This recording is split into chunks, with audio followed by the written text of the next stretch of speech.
Now, in this chapter, I included first the definition, basic definition of the adjective. Second, degree of the adjective, uses of an adjective in different aspects, and I have taught you about where will you use the any, some, and little, a little, the little, few, a few, the few, and what is the complicative error in the sentences using little, a little, the little, few, a few, the few, later, latest, and later, last. Even I have taught you where will you use junior, senior, inferior के साथ to का use करना, then का use नहीं करना. ये सारा चीज़ हमने जो है इसमें जो है इस चैप्टर में मैंने आप लोगों को बताया है. नेक्स्ट जो है इसका जो है बृहद. Students, next chapter syntax of adjective is going on. And previous day I have taught you about the syntax of pronoun, and today the chapter is the syntax of adjective. Let us come on the topic of syntax of adjective. Now here, adjective.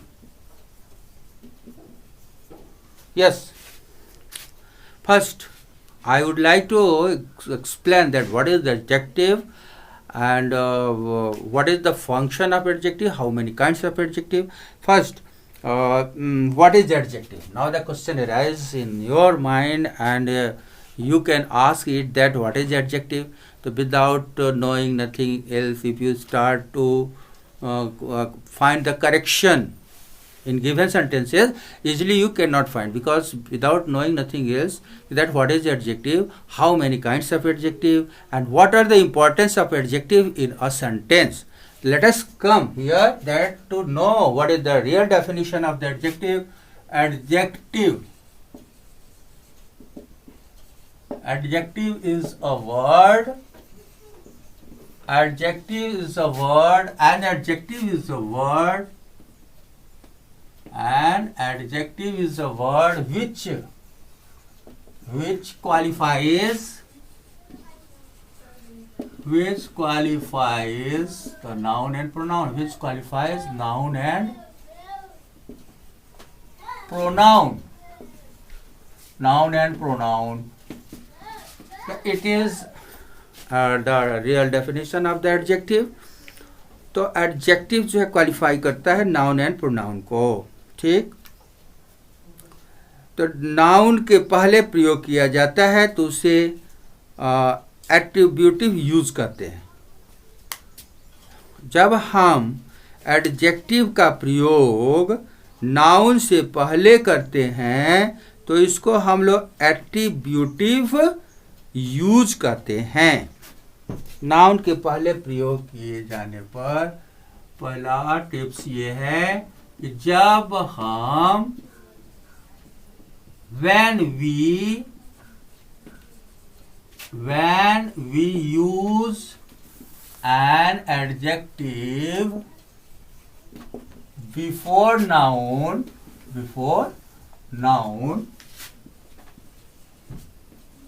it is called,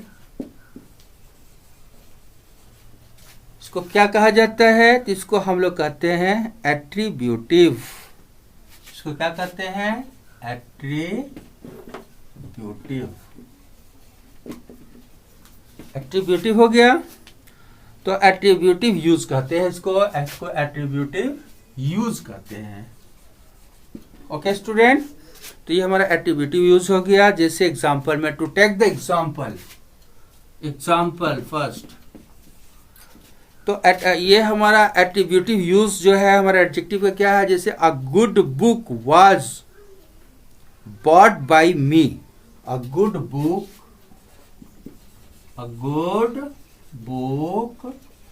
is bought by me.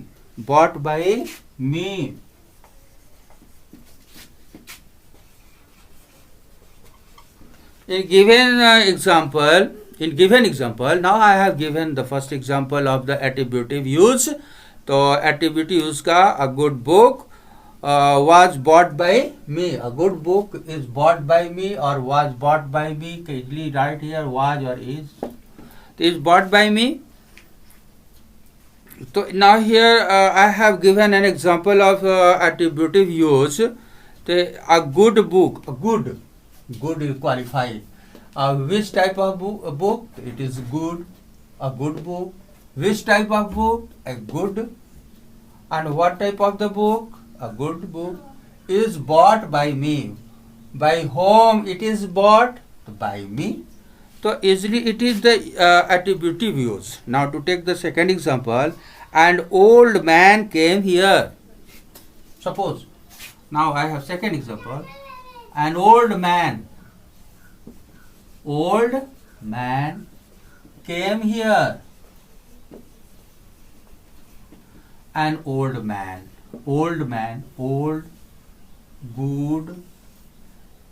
These uses are attributive use. So it is the attributive use, इसी को कहते हैं attributive use. तो जब adjective का प्रयोग verb के बाद हो तो उसको हम लोग कहते हैं predicative use. Second tips. When we use an adjective, जब हम एक जो है एडजेक्टिव का प्रयोग करते हैं after a verb, when we use an adjective after a verb के बाद करते हैं आफ्टर ए वर्ब, तो इसको हम लोग कहते हैं predicative use. It is called, so it is called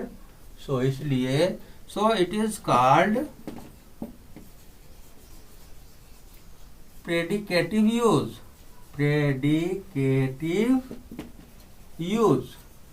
तो ये हमारा प्रेडिकेटिव यूज हो गया. और ऊपर वाला जो हमने बताया वो हमारा उसको जो है एट्रीब्यूटिव यूज उसको कहा गया. ये दो चीज है. तो to take the example of predicative use का हम लोग एग्जांपल लेते हैं. जैसे हम कहते हैं this book is good. To take the example अगर हम कहते हैं कि this book is good, this book is good, this book is good. So this book is good. I have given the example of predicative use of the adjective. तो predicative use में अगर हम लिखते हैं this book is good, तो ये हमारा good जो है इसको predicative form में है. ये हमारा जो है attributive में नहीं है, ये predicative use कहा जाता है इसको good का. तो this book is good example हो गया. Next example है she is beautiful. Second example, easily you can write here she is very beautiful. She is beautiful. She is beautiful. Okay, mister. So she is beautiful. तो beautiful ये भी हमारा जो है predicative use हो गया. तो आप subjective use and predicative use, I have given examples of the subject attributive use of the adjective and predicative use of the adjective. I have given two example of both. So now here to mind here, जो adjective use में adjective noun के पहले आता है, जबकि predicative use में adjective के बाद नाउन नहीं आता है. प्रेडिकेटिव यूज में एडजेक्टिव के बाद नाउन नहीं आता है.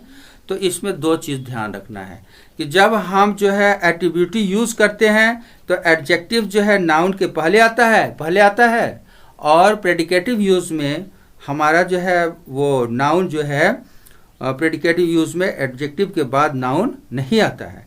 ये सबसे बहुत बड़ा एग्जांपल है. अब चलते हैं एडजेक्टिव फ्रेज नाउन के बाद आता है. एडजेक्टिव फ्रेज नाउन के बाद आता है. एडजेक्टिव फ्रेज नाउन के बाद. अभी हमने डिफाइन कर दिया है, आसानी से आप लोग समझ सकते हैं कि भाई ये नाउन का और प्रोनाउन का ही क्वालिफायर है. एडजेक्टिव क्वालिफाई करता है तो नाउन और प्रोनाउन का, सब्जेक्ट का जो क्वालिफाई करता है नाउन और प्रोनाउन का ही ये क्वालिफायर है।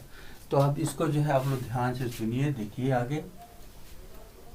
नेक्स्ट नेक्स्ट नेक्स्ट नेक्स्ट अगला अगला देखते हैं हम। अब इसमें है थर्ड में, जैसे मैंने अब 2 टिप्स मैंने दिया। फर्स्ट मैंने attributive use of the adjective और predicative use of the adjective. I have taught you 2 way of the usages. First use attributive use and second predicative use.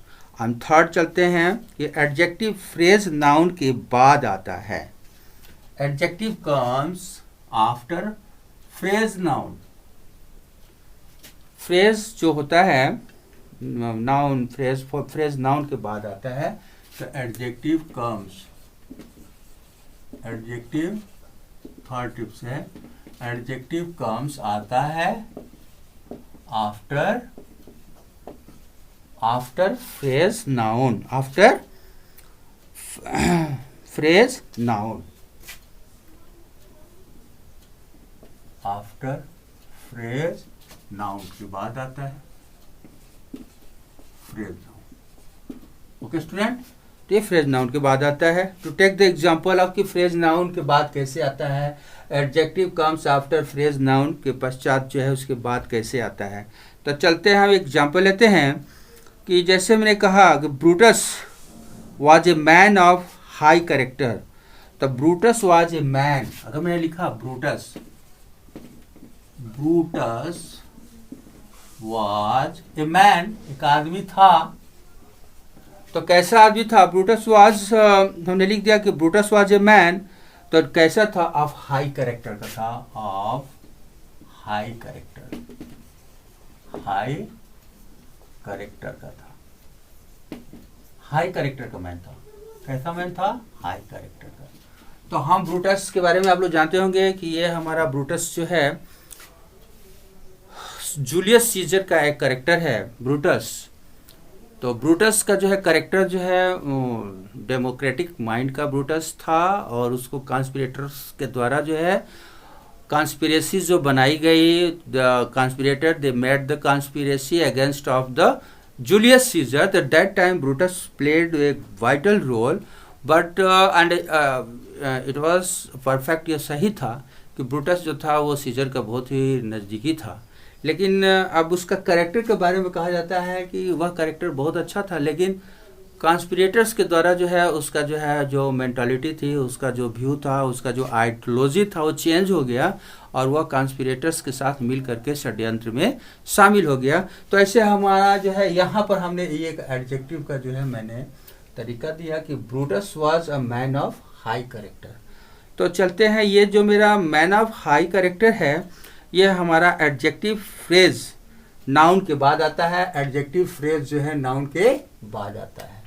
Adjective phrase comes after noun. Adjective phrase comes after noun, after noun. तो adjective phrase जो है noun के बाद आता है, after noun.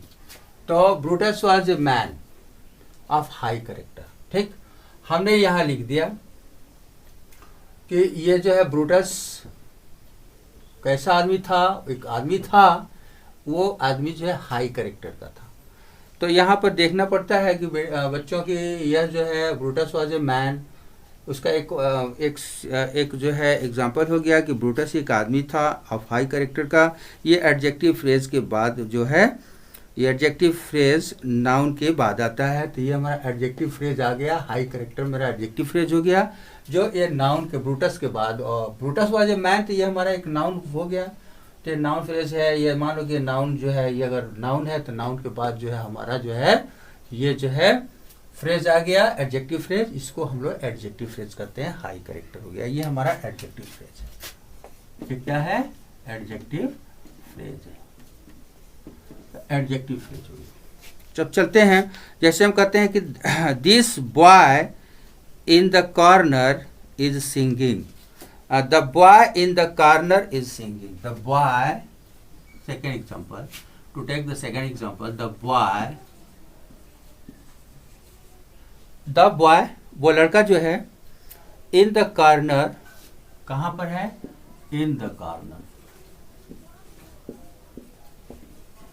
In the corner, कोने में है, इन द कॉर्नर इज सिंगिंग, गाना गा रहा है, इज सिंगिंग। ओके, तो the boy in the corner is singing, कोने में जो लड़का है वो गाना गा रहा है। तो यहाँ पर जो है इन द कॉर्नर जो है, ये ध्यान दीजिए कि इन द कॉर्नर ये हमारा जो है एडजेक्टिव फ्रेज हो गया, ये हमारा एडजेक्टिव फ्रेज हो गया। एडजेक्टिव फ्रेज किसके बाद आया है, द बॉय के बाद आया है, इसके बाद आया है ये। तो यहाँ हमारा एडजेक्टिव फ्रेज हो गया।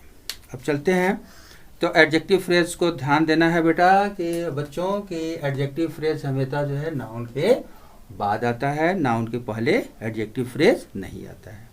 अगर नाउन के पहले कोई एडजेक्टिव फ्रेज लिख देता है तो समझ जाओ कि वह सेंटेंस गलत रहता है, उसको हम लोग फिर से रीऑर्डर करके और लिखना पड़ता है। तो लिखते समय अब ध्यान देना पड़ेगा टू टेक केयर कि when you start to write, when you start to get the error of the sentence, the first to read the sentence, if there is the adjective phrase after the noun, तो तुरंत उस पर जो है after noun रहेगा तब तो fit है।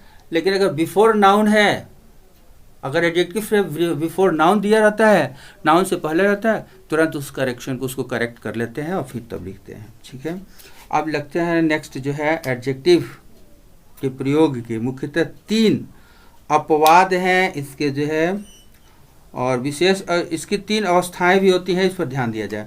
एडजेक्टिव की जो है प्रयोग करने की 3 अवस्थाएं हैं, 3 जो है इसकी डिग्री होती है। तो ये हमारा 4th टिप्स कि एडजेक्टिव का यूज जो है 3 डिग्री के द्वारा किया जाता है।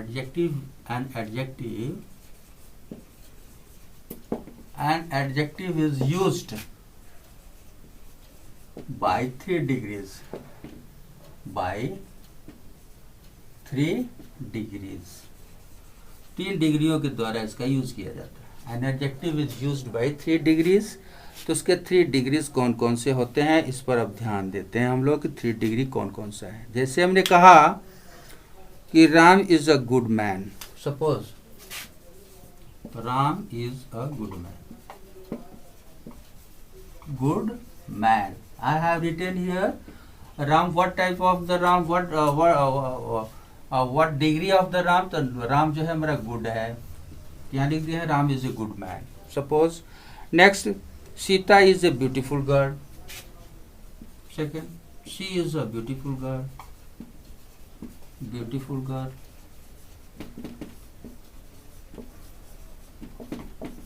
तो ये जो हमारा ब्यूटीफुल और गुड जो दे रहा है, यह एक डिग्री से जो है हमारा रिलेटेड क्वेश्चन चल रहा है। जैसे he is an old man.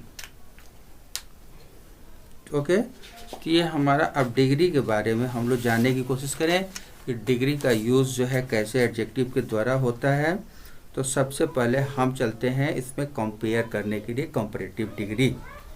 तो पहला डिग्री हमारा अगर पॉजिटिव डिग्री, ये हमारा पॉजिटिव डिग्री जो हमारा क्वालिफायर है फर्स्ट, वो हमारा पॉजिटिव डिग्री है। तो पॉजिटिव डिग्री, ये पॉजिटिव डिग्री हुआ फर्स्ट, हमारा positive degree, positive degree, positive degree हो गया, ये हमारा पॉजिटिव डिग्री हुआ। पॉजिटिव डिग्री में मैंने अभी लिखा गुड है, ब्यूटीफुल है, बैड है, जो भी है वो हमारा पॉजिटिव डिग्री हो गया।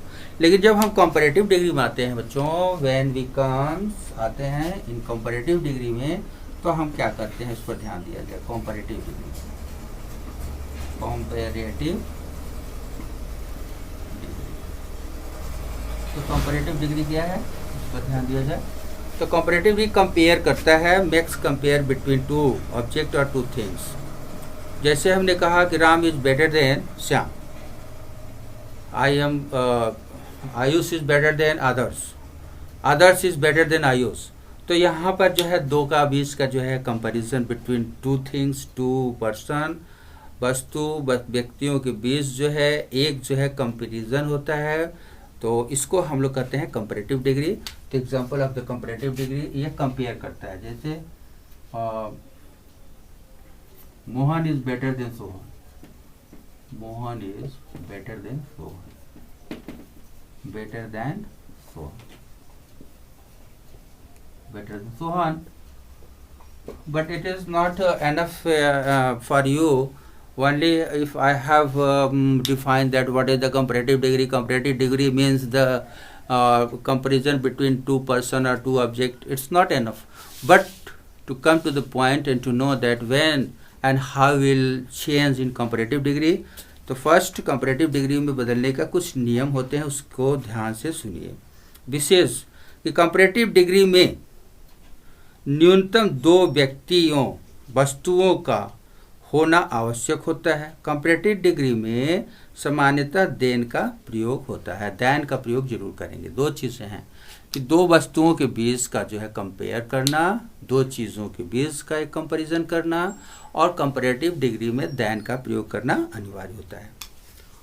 तो कंपैरेटिव डिग्री में हम क्या करते हैं? यूज ऑफ देन, देन का प्रयोग, यूज ऑफ देन। और ये कंपैरिजन किसके बीच होता है? It makes the comparison, it makes करता है the comparison, it makes the comparison between two persons और थिंग्स के, चीज़ों के बारे में कंपैरिजन करता है। ओके, एंड अब ये हमारा कंपैरिजन हो गया, कंपैरेटिव डिग्री हो गया। अब अपवाद देखिए, इसका एक्सेप्शन होता है। इसका क्या एक्सेप्शनल केस क्या है, इसका ध्यान दीजिए कि what is the exceptional case of comparative degree का। Exceptional case of comparative degree, exceptional cases of comparative degree, comparative degree, comparative degree का एक्सेप्शनल केस क्या है।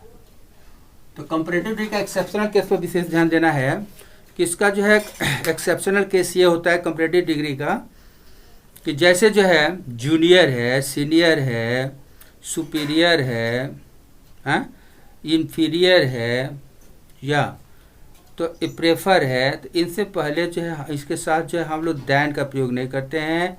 ऐसे जगहों पर टू के साथ जोड़ा जाता है, टू आ जाता है। जैसे हमारा junior, suppose junior, senior, junior, senior, जैसे है जूनियर है, सीनियर है, या हमारा जो है सुपीरियर है, सुपीरियर, राइट, सुपीरियर हुआ, या हमारे साथ जो है इन्फीरियर की बात आती है, ये इन्फीरियर लिखते हैं, इन्फीरियर, इन्फीरियर, इन्फीरियर हो गया। और इन्फीरियर के साथ जो है अगर हमारा जो है ये प्रेफर है, प्रेफर, सॉरी प्रेफर, तो इस तरह के जो होते हैं junior, senior, superior, inferior, prefer, ये सारा all are the adjective, but when we start to make the comparison between two objects by using these words, तो never use to, हम than का use नहीं करते, never use than, at the place of the than we use to, हम लोग to का प्रयोग करते हैं, use to at the place of than, at the place of than, than के स्थान पर हम to का प्रयोग करेंगे। जैसे I am junior to you, I am senior to you, I am senior to you। अगर यहाँ पर लिखा है I am senior than you, तो यहाँ तो than रहेगा तो गलत हो जाएगा। अगर मान लो कि लिखते हैं I am senior than you, तो बोलचाल की भाषा में अक्सर जो है स्टूडेंट्स या जो है टीचर कोई भी यूज करता है I am senior than you, I am junior than you, but then is the wrong because then के जगह पर हमको टू का यूज करना है, क्योंकि खुद ये एडजेक्टिव है, कंपेरिजन कंपैरेटिव को हो या पॉजिटिव को हो या सुपरलेटिव को हो। मोस्ट सीनियर लिख सकते हैं, यहाँ पर सीनियर का सीनियर ही रहता है, लेकिन मोस्ट सीनियर हो जाएगा, सीनियर हो जाएगा, लेकिन इसके बावजूद भी हम कंपेयर करते समय यहाँ देन का यूज नहीं करेंगे, यहाँ पर हमेशा टू का ही यूज होगा यहाँ जब दो का कंपैरिजन करें। जैसे अगर कंपैरेटिव डिग्री के बाद सुपरलेटिव डिग्री में आते हैं तो I am one of the most senior in this school, तो यहाँ पर I am one of the most senior के जगह हम लिख सकते हैं कंपैरिजन तो है नहीं, ये तो सुपरलेटिव डिग्री की बात आ गया। लेकिन जब कंपैरिजन की बात करेंगे तो इस पर विशेष ध्यान देना है कि देन का यूज नहीं करना। Never use then when you make the comparison between two person और two object, two things, that time only to use to when you make the comparison between two person or two things. Okay, next अब चलते हैं, तो ये हमारा exceptional case हो गया comparative degree का। तो अब वो हमारे पास एग्जांपल हो गया कि he is senior to you, she is junior to me, I prefer tea, I prefer tea to coffee, I prefer tea than coffee का गलत हो जाएगा। अगर करेक्शन दिया रहता है कंपटीशन में, कॉम्पिटिटिव एग्जाम में कि I prefer tea than coffee, तो देन को गलत करो, तुरंत वहाँ देन के जगह पर टू का यूज़ करना मस्ट होता है। I prefer tea to coffee, it is the right. If you write here I prefer tea than coffee, than is the wrong. Okay, अब चलते हैं हम सुपरलेटिव डिग्री पर। Superlative degree, student, seriously to take care what I am going to teach you. It is very important for you in coming competitive examination. When you appear in competition, there you will get a number of sentences where there is little and very complicated errors are found in all sentences, and instruction has given you to find out the error of the sentence easily. If you go one by one by the grammatical terms and condition, easily you can find that what is the error in the given sentences. तो यहाँ हम चलते हैं, next है हमारा superlative degree. Superlative degree,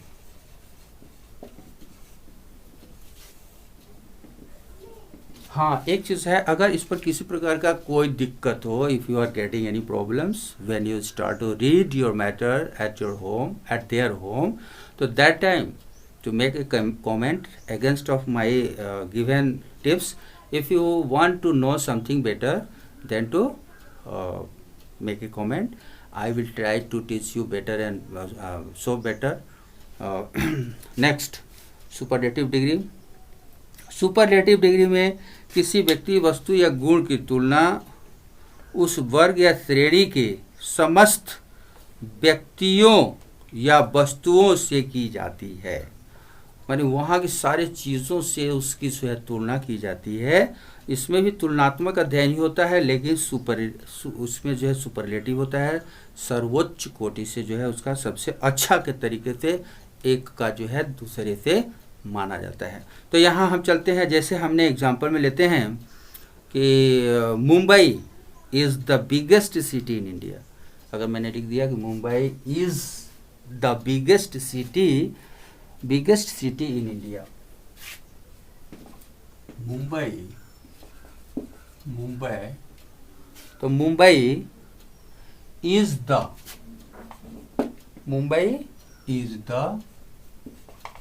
biggest city in India, in the India नहीं, in India. मैंने last articles में पढ़ा था कि इंडिया तो पहले आर्टिकल द लग जाएगा तो वो तुरंत जो है एक नागरिकता का बोध हो जाता है, द इंडिया होगा तो भारत के लोगों का हो जाएगा, इसलिए मैंने आर्टिकल द का यूज यहाँ नहीं है। Mumbai is the biggest city in India, यहाँ पर मैंने बिगेस्ट, ये हमारा बिगेस्ट, तो मुंबई एक शहर तो है, भारत में ही है, और वह भारत के जो शहर होते हैं, तो कह रहा है कि Mumbai is the biggest city in India, तो भारत में सभी शहरों में से यह एक सबसे बड़ा शहर है। तो यहाँ हमारा एक सुपरलेटिव डिग्री हो गया, हमने उसका जो है मुंबई को सबसे बड़ा कह दिया। कब? इंडिया में तब कहें जबकि हमारा सुपरलेटिव डिग्री का जो है EST लगा करके बिग, बिगर, बिगेस्ट कर दिए। लेकिन एक चीज़ ध्यान देना पड़ता है कि जब भी सुपरलेटिव डिग्री लिखेंगे तो उसमें आर्टिकल द का लगाना मस्ट होता है, क्योंकि एक तो ये हमारा सुपरलेटिव की बात आ गई, हमने बिगेस्ट लिख दिया, लेकिन बिगेस्ट से पहले या टॉलेस्ट से पहले हमको आर्टिकल द का यूज़ करना मस्ट होता है। तो ये हमारा सुपरलेटिव डिग्री हो गया। तो दूसरा एग्जांपल लेते हैं। मान लीजिए कि अभी तो मैंने ये बिगेस्ट की बात किया, Sita is older than Renu. तो Sita is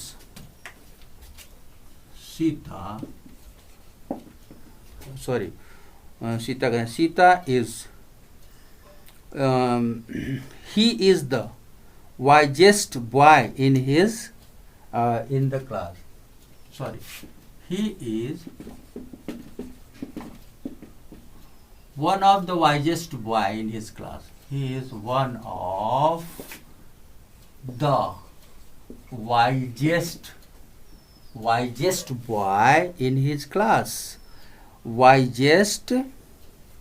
He is one of the wisest boys in his class. यहाँ मेरा बॉयज प्लूरल में आ गया है कि he is one of the wisest boys in his class. वह की तुलना सारे बच्चों के बीच में से है और सबसे अच्छा वह को कहा जाता है कि वह जो है सभी बच्चों में से सबसे ज्ञानी लड़का है। तो he is one of the wisest boy in his class. ये हो गया एग्जाम्पल। तो ये हमारा सुपरलेटिव डिग्री हो गया। तो इजीली आपको ये समझ सकते हैं कि सुपरलेटिव डिग्री में क्या होता है, और इसमें जो है सुपरलेटिव डिग्री में द का प्रयोग होना अनिवार्य होता है। EST जोड़ेंगे और एडजेक्टिव में, और द का प्रयोग जरूर करेंगे उससे पहले। तो सबसे इम्पॉर्टेंट बात ध्यान रखिए कि the is used before the superlative degree, before the superlative degree. Superlative degree से पहले द आर्टिकल का यूज मस्ट होता है। तो ये हमारा हो गया। लेकिन कुछ और चीज पर ध्यान दीजिए बच्चों कि जैसे मैंने कहा ओल्ड, ओल्डर, ओल्डेस्ट का प्रयोग, इन शब्दों में वस्तु या व्यक्ति या जो है किसी भी चीज का जो है ना के लिए किया जाता है। एग्जाम्पल में जैसे Ram is an old man, Sita is older than Ram. अब यहाँ पर ओल्डर के साथ than. Mahesh is the oldest man in my village. Old, older तथा इल्डेस्ट का प्रयोग, इन शब्दों का प्रयोग एक परिवार के सदस्यों तथा सीमित रहता है। जैसे she is an old lady, she is my elder sister, Ankit is my eldest सन। अब यहाँ पर एल्डेस्ट है तो यहाँ ये नहीं लिखेंगे कि Ankit is the eldest son, is my eldest son है तो यहाँ ऐसे लिखेंगे एल्डेस्ट सन। जैसे she is my elder sister, तो सिंपल सा ऐसे लिख लेंगे।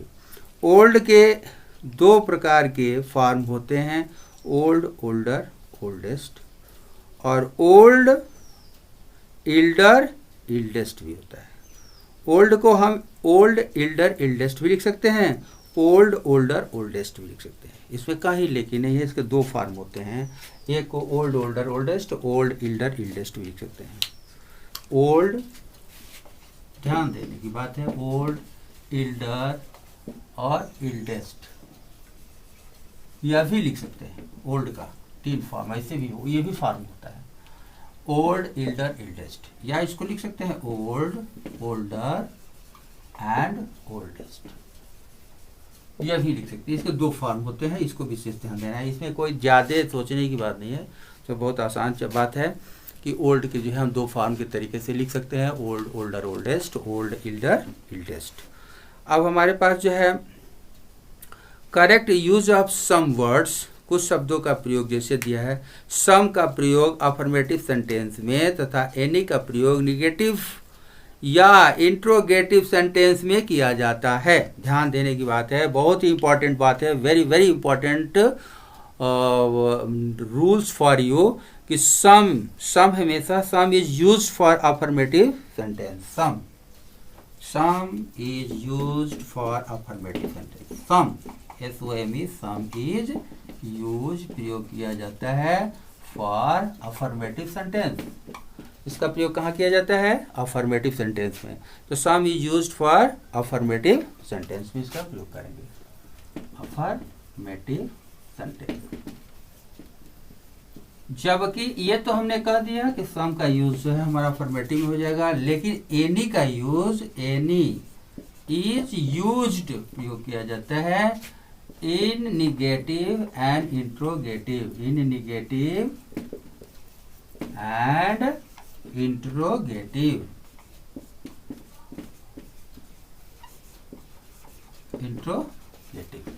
तो some is use for affirmative sentence. Some का प्रयोग जो है अफर्मेटिव में होता है, ये सम। और ये अगर एनी है तो एनी का यूज जो है हमारा नेगेटिव और इंट्रोगेटिव में किया जाता है। तो इस पर विशेष ध्यान देने की बात है कि सम और एनी का यूज कहाँ और किन परिस्थितियों में किया जाता है। आइए हम एग्जांपल देते हैं इसका। जैसे he will buy some books, he will buy some books, he will buy some books, some books. First he will buy some books, यह हमारा अफर्मेटिव हो गया। यह हमारा क्या हुआ? अफर्मेटिव, अफर्मेटिव, यह हमारा अफर्मेटिव हो गया। अब दूसरा हम अगर लिखते हैं, ये तो अफर्मेटिव में हमेशा हमने कहा कि सम का यूज करेंगे, लेकिन वही अगर निगेटिव सेंटेंस है तो she will not by any books, she will not by, she will not by any books. अब ये हमारा निगेटिव हो गया, तो निगेटिव के साथ हमेशा जो है एनी का प्रयोग करेंगे। We will use in negative form, any is used in negative but some is used in affirmative. Some is used for affirmative sentence and any used in negative and interrogative. तो ये हमारा negative हो गया।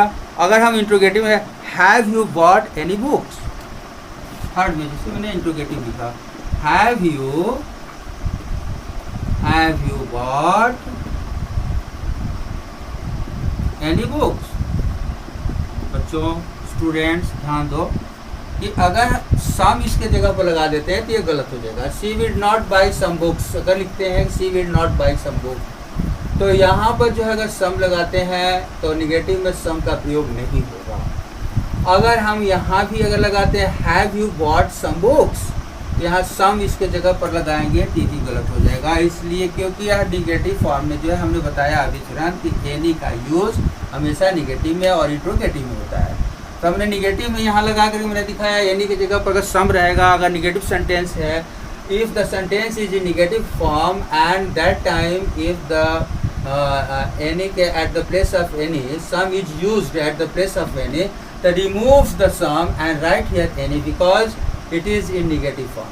Second, if the sentence is interrogative, तो then if the some has given in interrogative में दिया हुआ है सम, तो remove the sum and write here any because the sentence is in interrogative form, so any is not used at the place of any, we will use sum.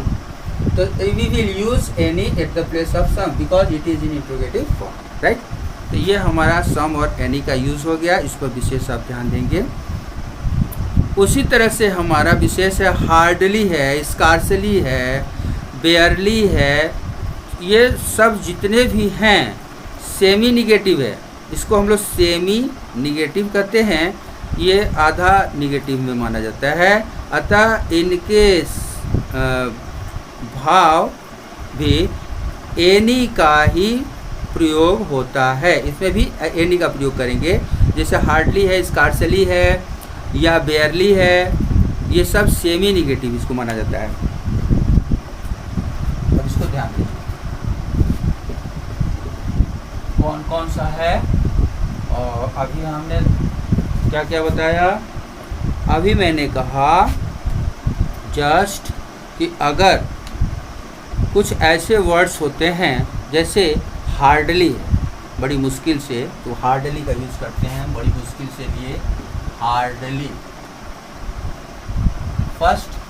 Second है scarcely, क्या है scarcely, scarcely है। और scarcely के बाद जो है मान लीजिए हमने बेयरली, बेयरली है, राइट।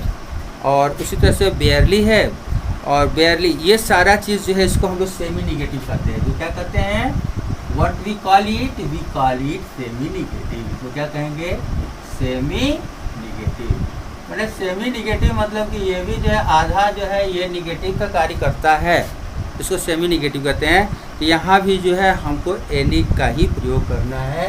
तो any is used, it's any is used प्रयोग किया जाता है, यूज्ड बिफोर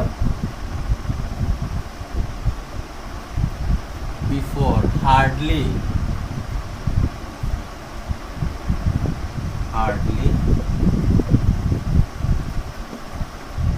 स्कार्सली, बेयरली।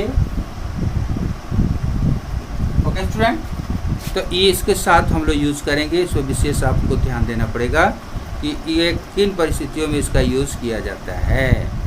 तो अब हमारा जो है हार्डली हो गया। जैसे she has hardly any food, she has hardly any food.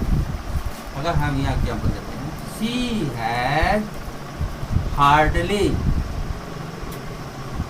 Any food, any food, ये हमारा हो गया she has hardly any food. देखिए यहाँ पर एनी मैंने लगा दिया, तो ये इसका सेंस क्या हुआ, अभी मैंने कहा कि हार्डली रहेगा, तुरंत हमको एनी का यूज करना पड़ेगा। वैसे ही है, he will scarcely do anything, he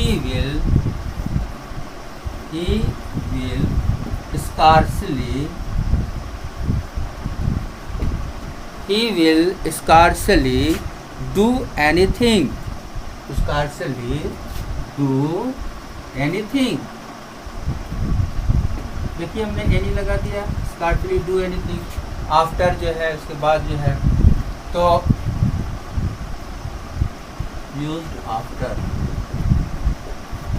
hardly, scarcely, बेयरली। Any is used after hardly, scarcely के बाद जो है इसका प्रयोग किया जाता है। She has hardly any food, she will scarcely do anything. तो ये आप ध्यान दीजिएगा कि एनी का यूज़ जो है इसमें भी किया जाता है। बहुत ही इंपॉर्टेंट चीज़ है बच्चों, इस पर विशेष ध्यान दें। नेक्स्ट है कि प्रश्नवाचक वाक्य में यदि निवेदन या निमंत्रण का भाव प्रदर्शित हो तो सम का प्रयोग होता है। जैसे इसमें अगर निवेदन कर रहा है या उसमें जो है निमंत्रण कर रहा है, तो निवेदन और निमंत्रण के लिए हमेशा हम इसके साथ जो है सम का प्रयोग करते हैं, न कि एनी का प्रयोग करते हैं। ये विशेष ध्यान देना पड़ेगा कि प्रश्नवाचक में जो है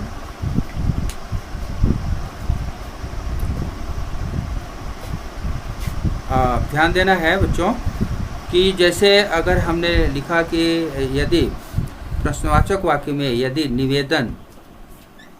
निवेदन या निमंत्रण का भाव हो, निवेदन या निमंत्रण, इनवाइट करे या जो है रिक्वेस्ट करता है, निवेदन करता है, तो उस समय जो है हम निवेदन या निमंत्रण में जब इंट्रोगेटिव में, जो इंट्रोगेटिव है, जब इंट्रोगेटिव सेंटेंस हो, जब इंट्रोगेटिव में कर्ता के द्वारा जो सब्जेक्ट के द्वारा, कर्ता के द्वारा निवेदन या निमंत्रण की बात हो, निमंत्रण की बात हो, निवेदन हो या निमंत्रण हो, तो उस समय जो है हमको सम का प्रयोग करना है। एनी का प्रयोग नहीं करना है निवेदन या निमंत्रण में। ठीक है, तो निमंत्रण और निवेदन के लिए हमको किसका प्रयोग करना है? जब इंट्रोगेटिव वाक्य हो है ना, इंट्रोगेटिव में कर्ता के द्वारा निवेदन या निमंत्रण हो तो सम का प्रयोग करेंगे,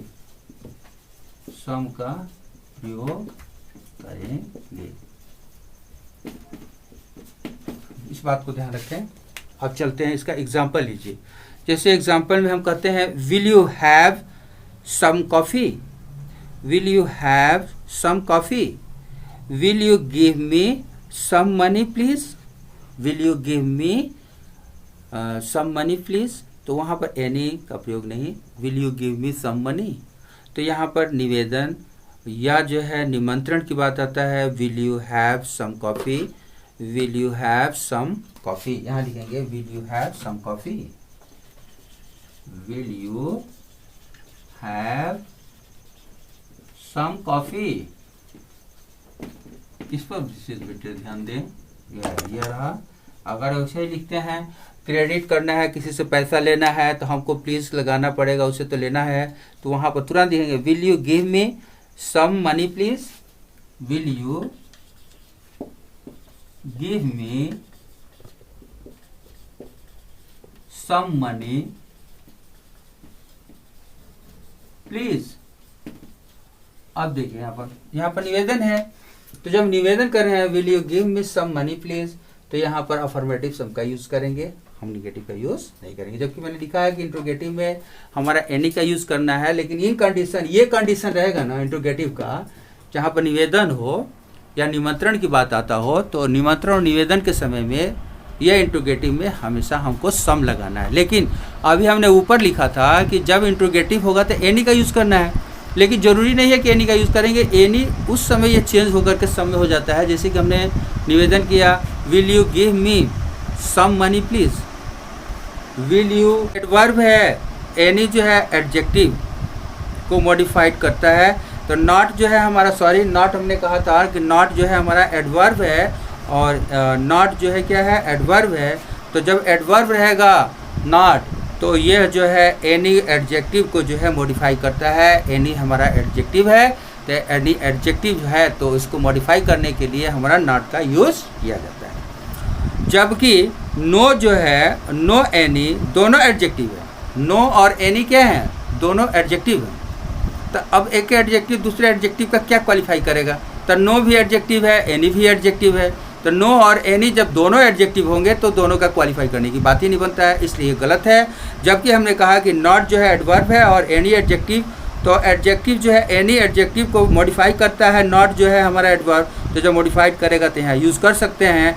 जबकि नो और एनी जो है दोनों जो है एडजेक्टिव है, अतः दोनों का एक साथ प्रयोग जो है हमारा अशुद्ध माना जाता है, गलत माना जाता है, इसको फॉल्स करते हैं। ओके स्टूडेंट, अब चलते हैं ईच एंड एवरी का प्रयोग कैसे करेंगे। How will you use the each and every, और कहाँ कहाँ हम ईच एंड एवरी का प्रयोग करेंगे।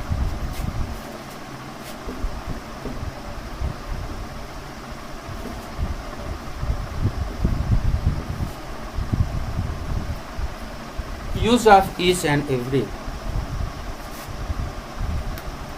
Each and use of each and every.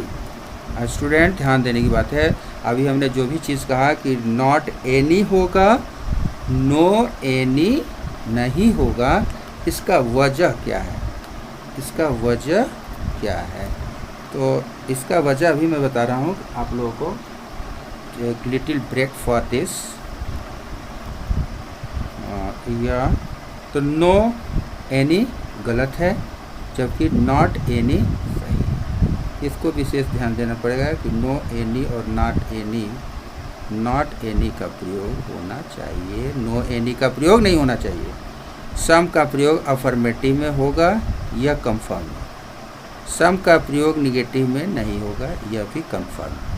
तो जब तुम्हारे कॉम्पिटिटिव एग्जाम में when this complication will appear in your competitive exam, then to read the question carefully, what errors are in the given sentences and easily तुम उसको निकाल सकते हो और लिख सकते हो कि ABCD ऑप्शन में से कौन सा ऑप्शन में एरर है, किस ऑप्शन में एरर है, यह हम जीवन में बहुत तगड़ा कॉन्टेस्ट है।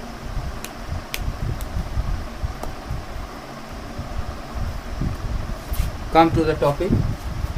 अभी हमने कहा इच यूज ऑफ, अभी मैं ईच एंड एवरी का प्रयोग मैं just I am going to teach you what is the uses of the each and every and where and what is the sense of the each and every का, और कहाँ कहाँ इसका use कब कब होता है। तो use of each and every का है, I will teach you. First look at the black board what I have given you, but first to mind आप ध्यान दीजिए कि ईच एंड एवरी दोनों का जो मीनिंग होता है वह बिल्कुल सेम होता है, उसमें प्रत्येक ही होता है। इस और एवरी का भी सेंस प्रत्येक ही है, किंतु ईच से एवरी जो होता है शब्द का ज़्यादा व्यापक है। ईच से जो है एवरी शब्द का अर्थ जो है बहुत व्यापक है। ईच का प्रयोग एक निश्चित और सीमित संख्या के लिए किया जाता है। ईच का प्रयोग एक लिमिट, एक निश्चित जो है संख्या के लिए किया जाता है, और जबकि सीमित और संख्या के लिए, निश्चित और सीमित संख्या के लिए ईच का प्रयोग होता है, जबकि एवरी का प्रयोग जो है अनिश्चित और असीमित संख्या के लिए होता है। तो अभी हमने क्या कहा कि एक निश्चित और सीमित संख्या के लिए ईच का प्रयोग होता है, और एवरी का प्रयोग जो है असीमित और अनिश्चित संख्याओं के लिए किया जाता है। एवरी का प्रयोग कहाँ किया जाता है? अनिश्चित और असीमित संख्याओं के लिए, और जबकि ईच का प्रयोग एक निश्चित और सीमित संख्याओं के लिए किया जाता है। यह आप बिल्कुल दिमाग में बैठा लीजिए कि ईच का एक जो है each is used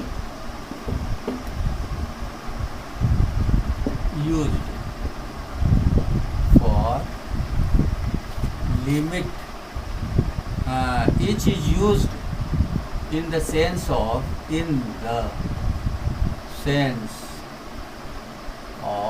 limit things।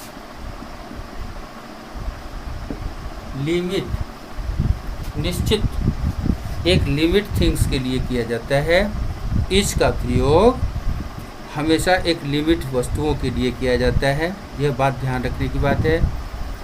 जबकि एवरी जो है निश्चित और सीमित के लिए, निश्चित एक लिमिट है और एक निश्चित एक कांस्टेंट के लिए, लिमिट एंड कांस्टेंट के लिए, कांस्टेंट थिंग्स के लिए। तो each is used in the sense of limit and constant things, जबकि एवरी जो है every is used in vast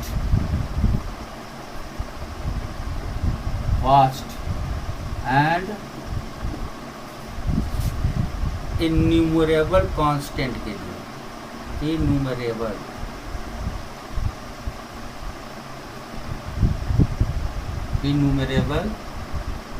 things के लिए। तो ये हमारा every is used in vast and innumerable things। Every is used in vast में और इन्यूमरेबल थिंग्स में जो है इसका प्रयोग किया जाता है। और इसका जो है जैसे है every seat was reserved, every seats एक छोटा सा सीट नहीं है, बहुत सारे सीट्स हैं जहाँ पर कि प्रोग्राम हो रहा है, सैकड़ों सीट्स हैं। तो एवरी सीट वाज रिजर्व्ड। अब ध्यान देना है, यहाँ सबसे इम्पोर्टेंट बात है कि एवरी सीट्स नहीं होता है, एवरी सीट। अब एवरी सीट के साथ हमको वर का प्रयोग नहीं करना है और न ही आर का प्रयोग, प्लूरल फॉर्म में इसका यूज़ नहीं करेंगे, ये हमेशा सिंगुलर फॉर्म में होता है। एवरी सीट वाज रिजर्व,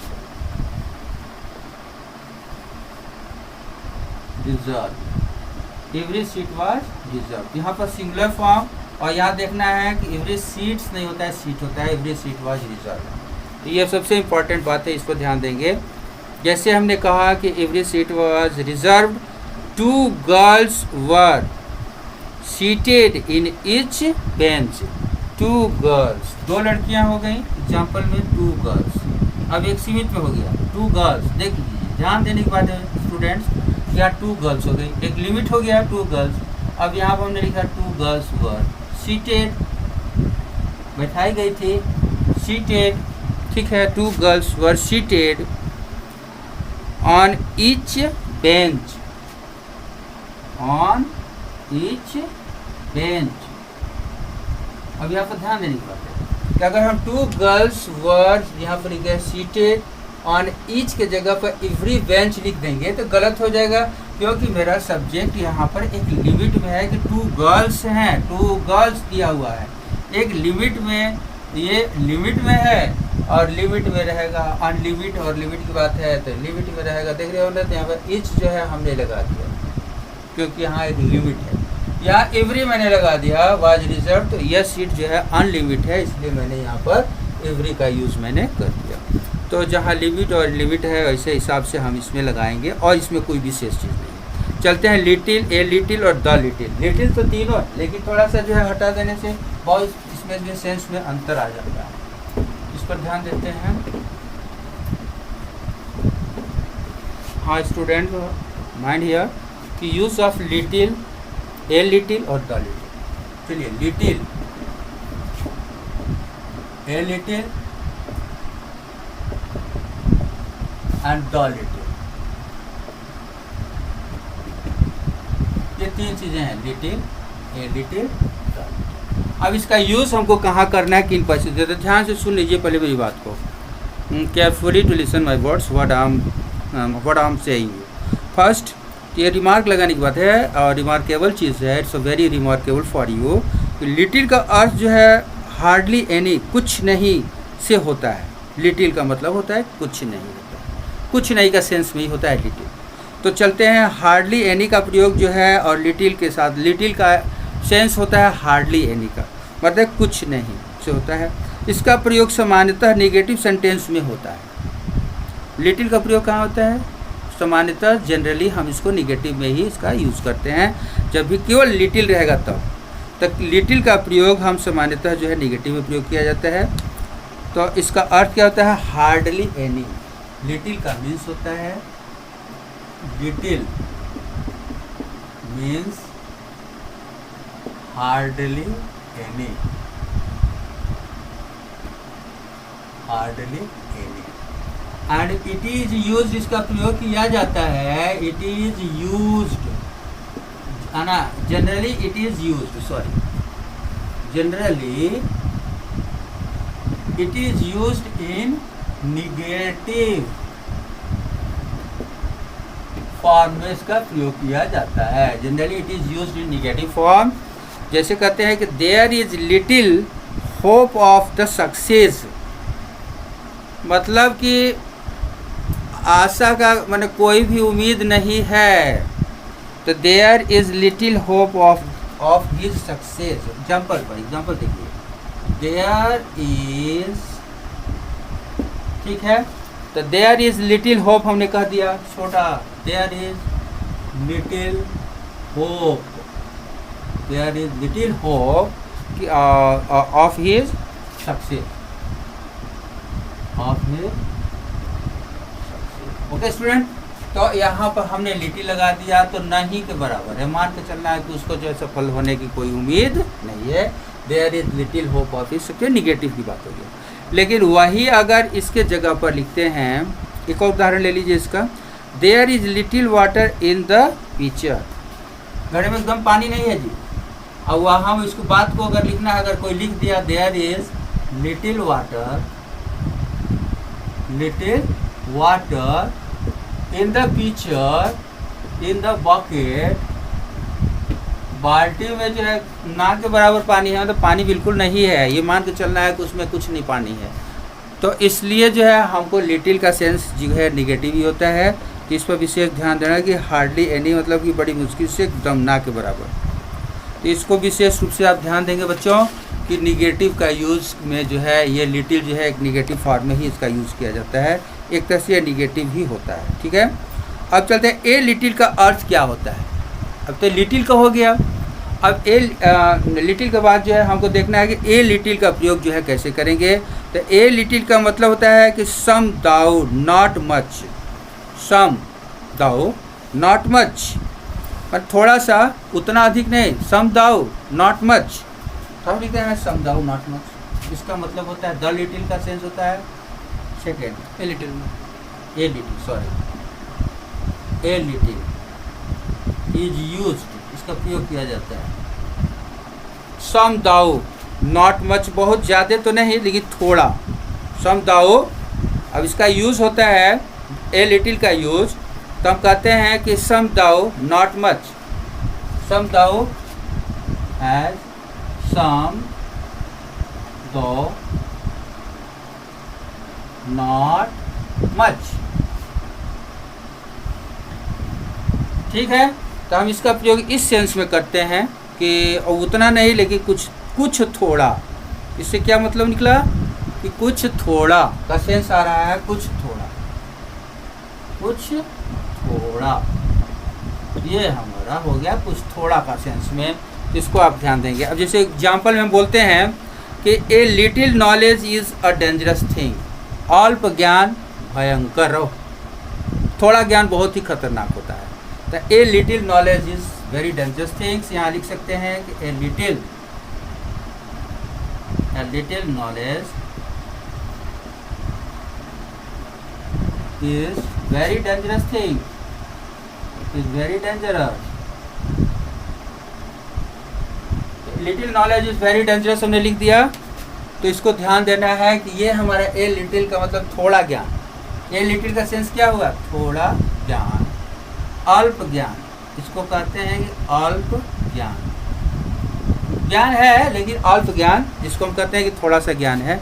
तो इसका सेंस में थोड़ा के लिए आता है, तो इसको विशेष रूप से ध्यान दें। देख, जैसे हम कहते हैं there is a little hope of his success, मैंने कहते हैं देयर इज़, अब तो पहले मैंने लिखा था लिटिल होप, अब मैंने दूसरा वाक्य लिख दिया कि there is a little hope, there is a little hope of his success, of his success. अब देखिए बच्चों, स्टूडेंट ध्यान दो कि there is a little hope हमने लिख दिया, तो एक तो था कि बिल्कुल उम्मीद नहीं है सफल होने की उसके, और यहाँ पर एक there is a little hope of his success, एक छोटा सा उम्मीद किया जाता है कि वो सफल भी हो सकता है और नहीं भी हो सकता है। थोड़ा सा उम्मीद है लेकिन बहुत थोड़ा सा उम्मीद है उसकी सफलता के लिए। तो ये हमारा थोड़ा के सेंस में आ गया। अब चलते हैं हम जो है द लिटिल का प्रयोग। तो द लिटिल जो है थोड़ा किंतु बहुत कुछ होता है, सब, जैसे थोड़ा का सेंस में सब होता है। तो द लिटिल का प्रयोग हम करते हैं, the little, use the little is used in the sense of,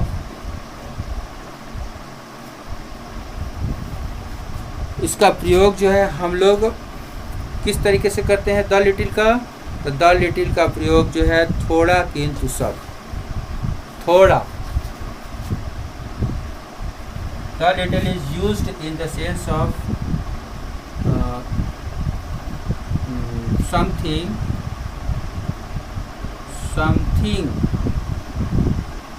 more, something more, ये हमारा समथिंग more हो गया। मतलब हिंदी में कहते हैं कि थोड़ा तो है किंतु सब, थोड़ा किंतु सब, इसका सेंस हो गया थोड़ा किंतु सब, बहुत कुछ। ये हो गया हमारा जो है द लिटिल का यूज़। तो द लिटिल का यूज़ कहाँ करेंगे, जैसे उदाहरण एग्जाम्पल में अगर द लिटिल कहता है he gave her the little money he had, जो भी उसके पास था वो सब पैसा उसको दे दिया। They lost the little money they had, they lost the little money they had, they lost the little money they had, जो उसके पास जो भी पैसा था ना थोड़ा बहुत, वो भी जो है खो दिया, भुला दिया। तो they lost the little money they had, जो भी था उसके पास वो पैसा खो गया। तो ये सेंस हो गया। तो द लिटिल का सेंस हमारा जो है थोड़ा सा हो गया, आदि के सेंस। तो जैसे अब एग्जाम्पल में चलते हैं। अभी मैंने कहा कि there is a little hope of his success. तो अभी का there is little hope, there is a little hope of his success. अब there is the little hope of his success, तो there is the little hope of the success का मतलब हो गया उससे थोड़ा विश्वास है कि सफल हो सकेगा, मतलब कि कंप्लीट सेंस है कि वो सफल होगा। तो ये सेंस हमारा ए लिटिल और द लिटिल का है। प्यारे स्टूडेंट्स, डियर स्टूडेंट्स, अब इसके बाद जो हमारे पास आता है फ्यू और द फ्यू। जैसे मैंने लिटिल का प्रयोग किया था, हार्डली एनी होता है, वैसे ही इनका भी प्रयोग निगेटिव सेंटेंस में किया जाता है फ्यू का। जैसे हमने लिटिल का किया था वैसे भी फ्यू का होता है, और ए फ्यू का भी उसी तरह से होता है। यह हमेशा पॉजिटिव में ए फ्यू होता है। और अगर हम चलते हैं द फ्यू का यूज़, तो द फ्यू का अर्थ होता है किंतु, थोड़ा किंतु सब। जैसे मैंने बताया लिटिल, ए लिटिल और द लिटिल का, वैसे ही फ्यू और द फ्यू का होता है। आप लोग ध्यान दिए, फ्यू और the few is like the use of the little, a little the little. जैसे इसका यूज़ है वैसे ही फ्यू और द फ्यू का भी यूज़ किया जाता है। चलते हैं उसके बाद है, जैसे हर लेटर है, लेटेस्ट है, और उसके बाद जो है मान लो लेटर है LATER, LATEST और LATTER और LAST का प्रयोग लास्ट और लास्ट का प्रयोग। जैसे लेटर तथा लेटेस्ट का अर्थ जो है समय और टाइम को बताता है। लेटर और लेटेस्ट, LATER और LATEST, लेटर और लेटेस्ट दोनों का थोड़ा सा ध्यान दे देना बस। लेटर एंड लेटेस्ट, ये दोनों समय को बताता है, लेटर एंड लेटेस्ट। इस पर विशेष ध्यान देना है कि लेटर और लेटेस्ट का अर्थ समय का सूचक होता है। जैसे Ram reach the college later than Shyam, later पहले पहुंच गया, तो Ram reach the college school later than Shyam, later than के बाद प्लस ऑब्जेक्ट, और यहाँ पर सब्जेक्ट हो गया प्लस, यहाँ पर वर्ब हो गया प्लस, और यहाँ पर जो है अगर मैंने सेकंड फॉर्म लगा दिया, verb second form later than, और उसके बाद जो है लेटर देन, तो Shyam reached later than Mohan. तो ऐसे भी लिख सकते हैं हम। यहाँ पर लेटर का टाइम को जो है सूचना बताता है, कंपेयर करता है यहाँ पर। अब लेटेस्ट जो है जल्दी से लिए, जैसे what is the latest information, what is the latest news of the corona का न्यूज़ अभी लेटेस्ट क्या है, what is the latest news of corona. तो आज ये लेटेस्ट मतलब तुरंत का, करंट न्यूज़, अभी समय का जो है जो न्यूज़ है। तो ये हमारा लेटेस्ट इंफॉर्मेशन हो गया। You came later than he, you came later than he, यहाँ देख लीजिए देन ही, यहाँ कंपेयर करने के लिए आएगा। हमेशा लेटर जो है कंपेयर करता है। Complaint later makes the comparison between two things. अभी मैंने कहा कि Ram reached the college later than Shyam, and you came later than he. This is the latest edition of the book, this is the latest edition of this book. समय बता रहा है, तुरंत का जो है अभी संपादकीय है हमारी किताब का ये। तो ये सारा चीज़ हो गया। अब चलते हैं लेटर, LATTER और LAST लास्ट का। ये पोजीशन अथवा जो है ऑर्डर को बताता है, LATTER। जैसे the latter chapter of the book are not satisfactory, the latter LATTER, the latter chapter of this book is not satisfactory, not satisfactory, यह satisfactory वाला नहीं है। तो अभी हमने कहा, अब इस पर ध्यान दीजिए कि द लेटर चैप्टर ऑफ